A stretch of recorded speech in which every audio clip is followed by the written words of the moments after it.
What is up, guys? Bendy Straw here with another fantastic video. Actually, it's like the first video I'm doing in front of camera, so here goes.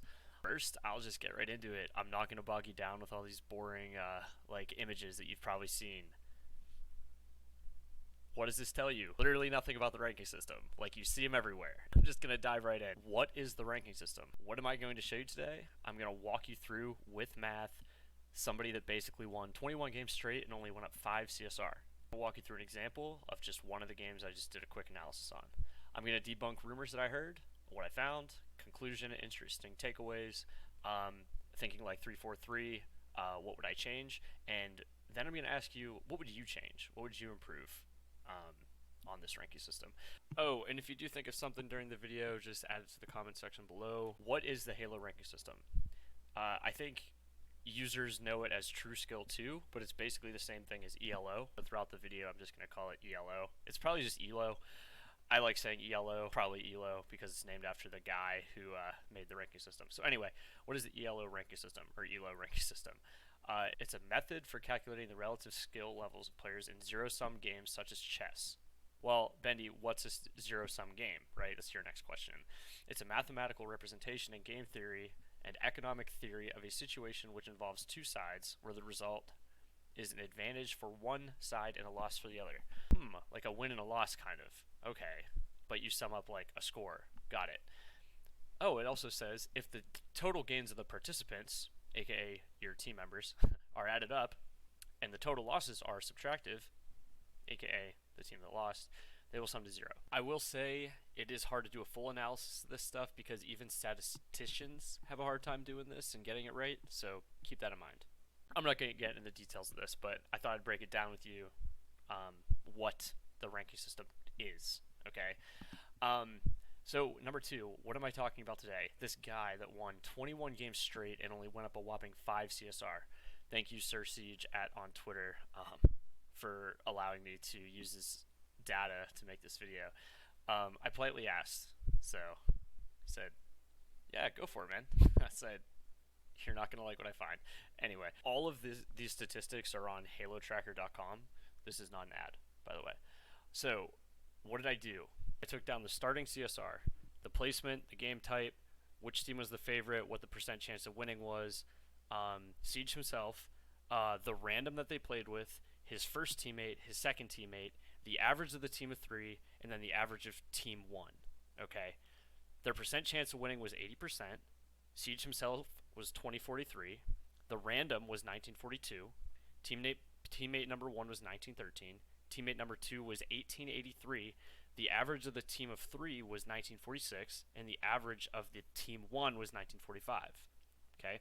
I also then took Team 2, all of their CSR rankings. And since I don't know if they're partied up or whatever, I just read it right across. So 1820, 1747, 2094, and 1350. Average of Team 2, 1753. The difference between the average of these two teams was 193 CSR, which correlated almost exactly to percent chance of winning for all of these. If the difference between the two team averages was like 400 CSR, one team had a 96% chance of winning. If it were closer to like 100 or like 200, you're in like the 80%, 70 to 80% level. This trended throughout every single game. First rumor to debunk, based on placement. False. There is no evidence that I found that proves that your placement has anything to do with the fact of you ranking up more, better, higher, lower than anybody else.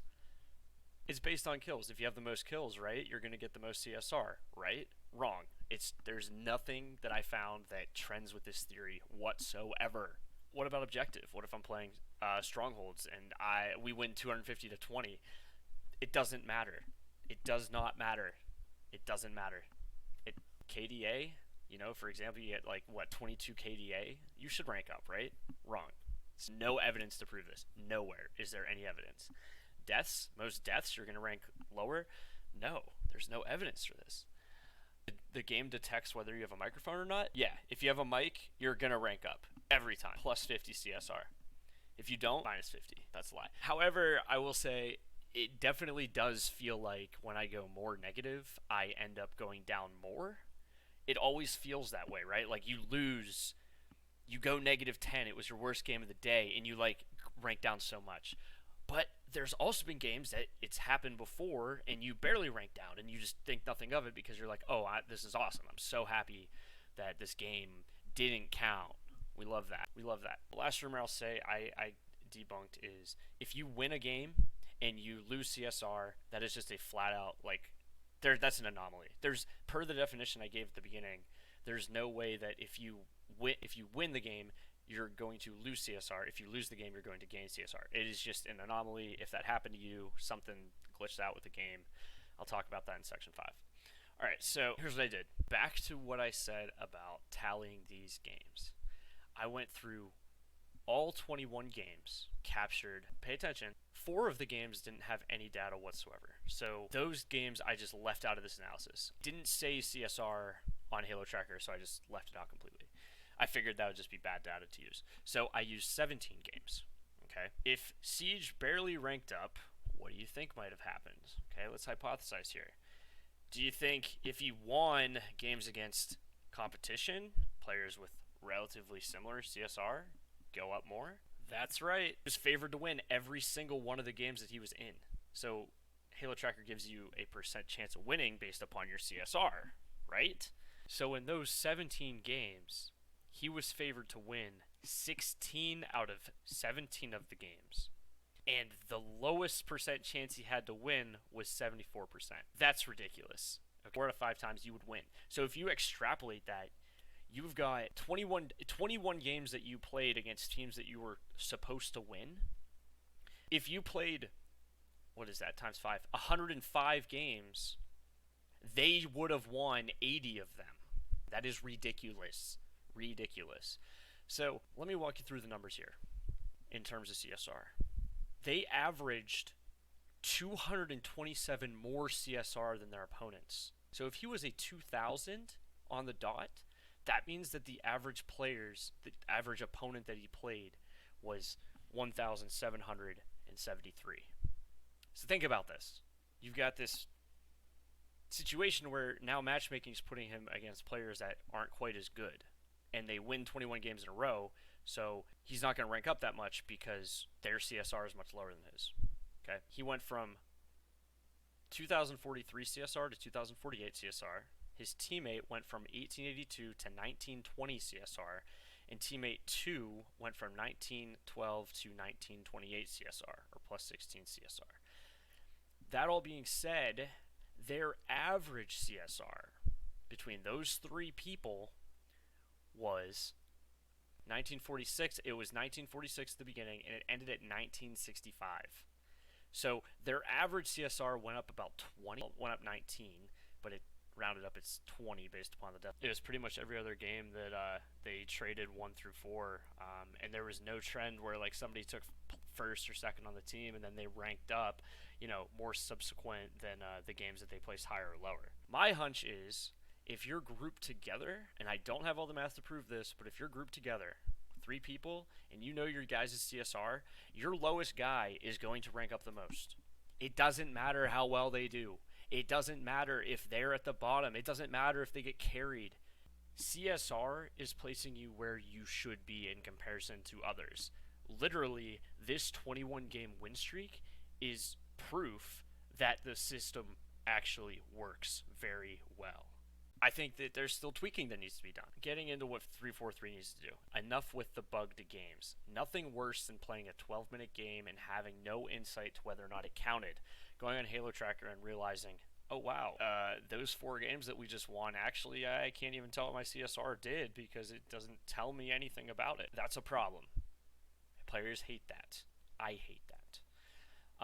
Nobody wants to hear this, but it's better than Halo 3's ranking system.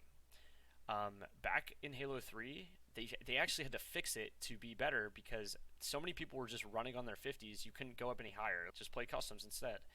But then they eventually added like a playlist rank, and that playlist rank actually, it added a little symbol based upon how many games that you won or lost. I think it was just won overall, and it only went up. It was only a positive number. So that didn't quite capture it either. Okay, transparency 343 needs to talk a little bit more about like why do these groupings matter? What is really happening when you play these games?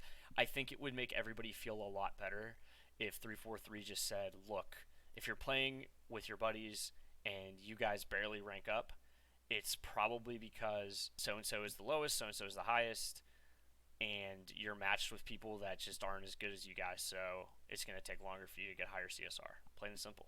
That's what they should do. And then one of my final thoughts is that this is for Siege himself and his team. Here's the most competitive match that you guys had percentage-wise for how much chance you guys had winning. You had a 49% chance of winning this game, and you won. They had a 51% chance of winning. I would say hit these guys up, get better at the game, and get paid. The ranking system can only do so much for you, but once you find these competitive games like where your CSRs are close enough, it might be worthwhile to just like practice and skip out on matchmaking and just play custom games. Final takeaway, per the math, it's obvious that placement doesn't matter. It's all based upon winning and losing. Now, I think it's the math between the average CSR of the winning team, possibly the group you're with, against the losing team CSR, possibly the group that they have. And the game determines how much CSR is awarded completely based upon CSR going into the game and the CSR coming out of the game. I think it's just that simple. And I hate to say it, but it makes a lot of sense. Alright guys, so there's one really important facet to all this that I had to go over because I completely left it out. It gives you this very cryptic message when you go to check, competitive skill rank in the playlist. We all know what it is. Okay, I'll read it out loud for everybody to hear it. Your rank improves when you perform better than expected. Okay, how does this tie into everything I talked about? It's very simple. Alright, so let me break this down in one very simple example. Say your CSR is 2000 and your kill death is 1.2. And you're matched up with your buddies and you're playing against another team. Before you even start the game, the matchmaking system is already saying what the outcome is going to be. They're already saying, based upon your team's CSR, based upon the other team's CSR, based upon everything we know about these players in this 8-player game, the outcome is going to be this team wins, and they have a 60% chance of that actually happening. Say you guys are the team has a 40% chance of winning that game. Win. And you went 15 and 10. So your resultant kill death is 1.5. You win the game. I would expect your CSR to go up or have a positive impact. Because two things happened. You were projected to lose, remember, by the message, do better than expected. So you're projected to lose, and you outscored yourself in a way. So your CSR would go up. That's basically how you explain this ranking system. Anyway, those are my thoughts on the ranking system. Let me know what you don't like about the ranking system. Let me know if you guys think this is a good analysis of this thing, because I haven't seen anything that got into the details of the numbers. I've only seen conjecture. If you think this is kind of close or you kind of buying into this, let me know in the comments. If you have any questions, let me know. I am not covering everything here. I mean, let's be honest. I'm starting to grow on my channel, so please follow me on my socials. I didn't even realize it, but they're conveniently right here. Thanks, guys. Peace.